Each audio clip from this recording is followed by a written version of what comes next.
everyone, welcome back to my channel. My name's Hannah and today I'm going to be talking you through my April reading wrap up. So these are the 7 books I read in the month of April. So let's just get into it. Okay, so the first book I read this month was The Last Witch of Scotland. You follow Alia and her mother Janet.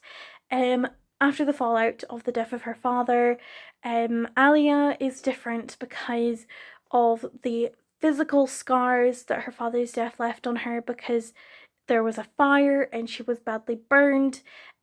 So she wears gloves to hide the fact that her hands were permanently burned and scarred from that incident, and the kind of mental ramifications that the grief left on Janet the mother also brings them to attention, brings them to a lot of unwanted attention, because she was getting older, she was grief-ridden, and her behaviour was understandable to anyone that knew her and understood grief, but unfortunately at this time it wasn't really understood that grief could unravel someone in such a way. So when a new pastor comes to town and they kind of get into the wrong limelight, if that makes sense. Like, there is a lot of attention on them, but it's not the right kind of attention because of the things that make them different. And while all this is happening, a traveling troupe with a handsome young man named Jack come into town. They're kind of like a found family, and this found family kind of adopts Janet and Alia, and it's everything kind of like leading up to the accusations of witchcraft, and everything that kind of unfolds and after the fact, really. So I give it 4 stars. It was the perfect book to take with me to Inverness. If you want to check out my video regarding, well, it's not really a video, it's like a vlog. That's a more accurate way to describe it, because it wasn't like a sit down video talking about the trip, but it was just kind of like a little vlog of a few clips that I had taken because I wanted to share the experience. So if you want to check that out, I'd be much obliged. And yeah, that was the first book of April. The second book that I read was Emma by Jane Austen. This isn't actually the copy that I read, but it's my most pristine copy of Emma, and it's also my favourite copy. Like, how beautiful. So Emma is basically Clueless, set in the Regency era. Jane Austen is funny, her writing's amazing. Like, you can just understand why her writing has survived and is so widely celebrated, and why it's undeniably a classic. Like, Emma got 4 stars again from me. I know we're getting off at a pretty solid 4-star start for this month, but well, for April, because we're now in May, sorry, but yeah. For the month that we've just had, the month of April, we got off to a really steady 4-star start. I would say that Emma's a pretty solid place to start. It's really enjoyable. It's not heavy at all on the romance. I didn't even particularly care for the romance. I was just there for the drama, the hilarity, and yeah, it's really, and like the character work, because the characters are so incredibly flawed, but that's the point, you know what I mean? So I'm enjoying. I really enjoyed this. I also, again, I am going to mention this probably again at some point, but I do have a Jane Austen vlog available for you to have a little bit of a look at. I read this one and the other Jane Austen that I've got in this list, which will be coming up in a second. But yeah, if you want to check out that vlog as well, I'd be much obliged. And I didn't stay home very long after Inverness. I was home for maybe about less than a week, and then I was off again on another adventure, and I went down to London. And the book I read while I was in London was Honey and Spice by Bailo Babalola. Now, this book, amazing. 100% amazing. I adore this book. Again, another 4-star. I don't know what it was, but just every book I was reading at the start of April was just feeling like a 4-star. But yeah, this one was so good. It was so good. is a campus novel about Kiki and Malachi. Kiki is this like radio show host. She's got like a campus radio thing going on, and it's all about relationships and helping kind of the female population of her campus navigate the more difficult parts of, the romantic side of the university experience. And it's all about Kiki coming out of her shell, Malachi realizing that, although, I don't want to go too much into it, but it's a lot of character development. And I don't want to go into any spoilers because I definitely think this is one that is worth reading for yourself. It was so good. It's a contemporary romance, kind of rom-com kind of a thing. And yeah, I appreciate so many little things about this. And yeah, I loved it and I gave it 4 stars. Not to be that person, but again, I vlogged my trip to London. So if you want to see that vlog, it's also available there on my channel. So. And of course, there'll be conversations about this very book in that vlog. So if that interests you, check out the vlog. Okay, from this point on, I stopped traveling, I promise. I had to, because this is when term started up again at uni. But Pride and Prejudice was the next book that I read for that Jane Austen vlog that I talked about earlier. This was my favourite of the two. Just the romance was a lot more agreeable to me, and there was still the drama, there was still the amazing writing, and I can just see why this is, like, when you think of Jane Austen, you think of Pride and Prejudice. And for me so far, considering I've only read 2 of her works, I can see why this is a lot of people's favourites. And like, when you say Jane Austen, one of the first works that you think of is Pride and Prejudice. I don't think this needs a lot of introduction, but it's about Emma and Mr. Darcy. Elizabeth and Mr. Darcy. I'm sorry. They both begin with an E. That's my excuse. But Lizzie has sworn to hate Mr. Darcy, and Mr. Darcy just keeps on making mistakes without knowing it, and is causing a lot of unhappiness for the people that Lizzie cares about, but you slowly see that they can't keep going the way that they are. There's a lot of feelings there, and yeah, I'm not going to say too much else, but I mean, you probably know the deal with Pride and Prejudice. So this I gave 5 stars. So we've had 3 4 stars and 1 5 star. So not a bad one, Not bad so far. This is where things took a little bit of a turn. I read the Da Vinci Code. And as a historian, I want to cry. The research that went into this. It's not too good. The writing I had some issues with too. It's a 3 cusping on a 2.5 star book for me.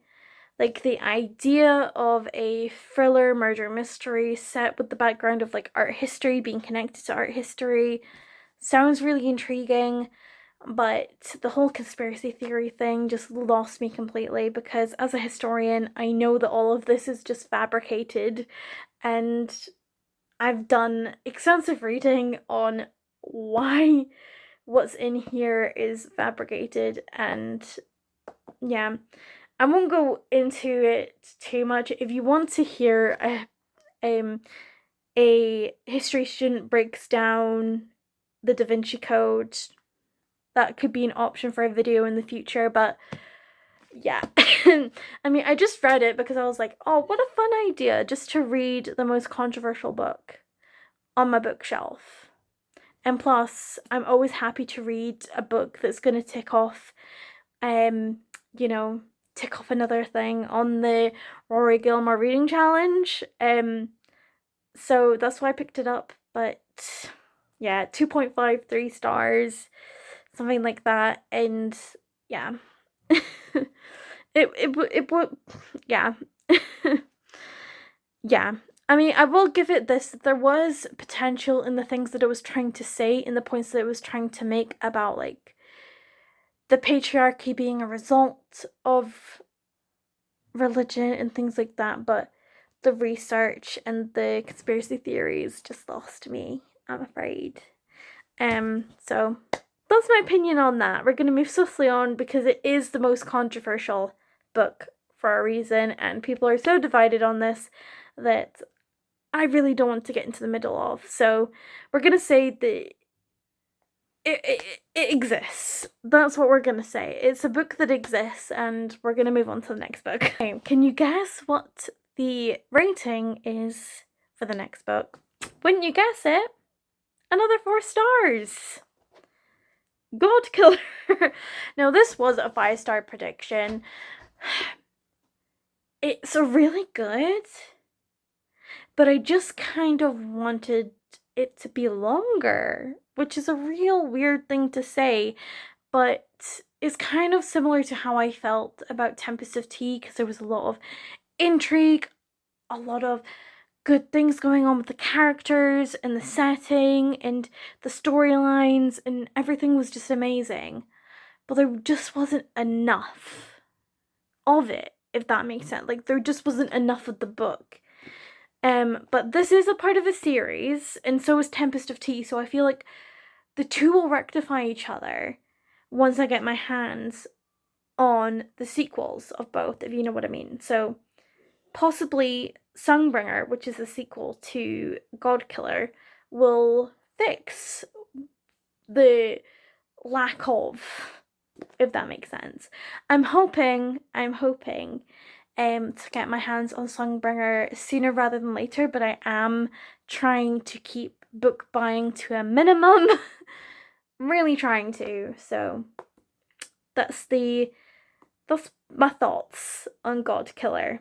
So yeah, it was about a lady named Kissin. I think she's about 26 years old, and she's in the profession of killing gods, because we're in a post-war world, fantasy world, where the king has outlawed pretty much the right for any gods to exist, because gods have caused so much harm, and people took their religious practices to the extreme. Kissin's backstory is a testament to this, because her family and her were going to be sacrifices to a god. And we basically follow Kissin, and she gets stuck trying to help this 12-year-old girl who has her life tied to a god. And that's all I'm going to say, because you need to discover the rest for yourself. I would definitely recommend this for anyone that loves a good fantasy. Is it a, oh my gosh, mind-boggling fantasy? Is it making any waves? No, but it's a fantasy and it's there, and I appreciate a lot of things like it, and I just had a really good time. So yeah, 4 stars for God Killer. I really need to kind of have some critical thinking and stop rating things 4 stars, because there's just too many 4 stars going about in this wrap up. Because here's another, Unruly by David Mitchell. This is a history of England's kings and queens, told by the comedian David Mitchell. If you're British, you've probably seen him on your TV, sitcoms, comedies, that sort of thing. That's what David Mitchell does. He's also got a couple of books under his belt, and this is one of them. This is one where he kind of dips his toe into giving a kind of brief history of England's kings and queens, from the Anglo-Saxons all the way to the Tudors. That's where this book kind of goes from that point to that point, and it talks you through the most interesting points of these royals' kind of lives, and you know, why did they even deserve to have that position in the first place. There's a lot of things that come into this, and it's just such a good book. I would recommend it because, you know, I think royal history is a subject that gets a lot of people interested, and it's also where a lot of sources are because they're the most documented people in history, and it makes them easy to know and write about. And they're also just a centuries long sitcom. You know what I mean? There's just so much there, and it's so entertaining, so why not enjoy it? You know what I mean? So I would definitely recommend reading David Mitchell's Unruly, A History of England's Kings and Queens, because you will not regret it.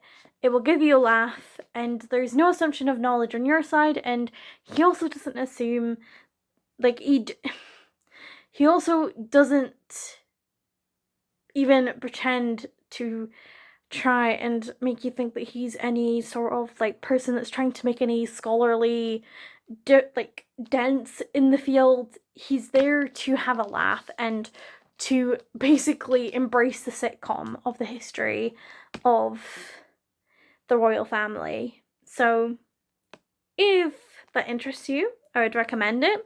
But like I said, I seriously need to start being more, like, thinking more critically in, because there's no way, like, maybe it is just a very 4-star month, but that's another 4-star, and that's our last book of the month. I also want to say, because I'm not sure if I've already said this, but my brain's a bit scrambled, but I do want to say that I could have either said this was an April read or a May read, because I finished this on the 2nd of May, started it, I think, a couple of days before April ended, so it kind of went over. But my excuse is that I'm gonna count it in April. It was on my April TBR. It started in April, so we're counting it. Okay, it's my wrap up. Okay, but yeah, that's the last book of this wrap up. Unruly by David Mitchell. So these are the 7 books all together. I mean, it's not too bad. I did have more books on my April TBR that I didn't get to, but I'm sure I will get to them in the future, and I'm really trying to make it a priority to finish a TBR, which is why I'm going to really try and focus on it while, like, this month. I'm just going to try and really focus on getting through my TBR. So that's the aim for this month, but this is what I was reading during April. So yes, this is it. So with all that being said, I'm going to sign off. I hope you found this interesting to see what I've been reading recently. So yeah, I'm going to sign off here and wish you all a good reading month for May. I hope you guys all had a good April. April was certainly better for me than March, I'm gonna say that much. And I hope the same is true of May.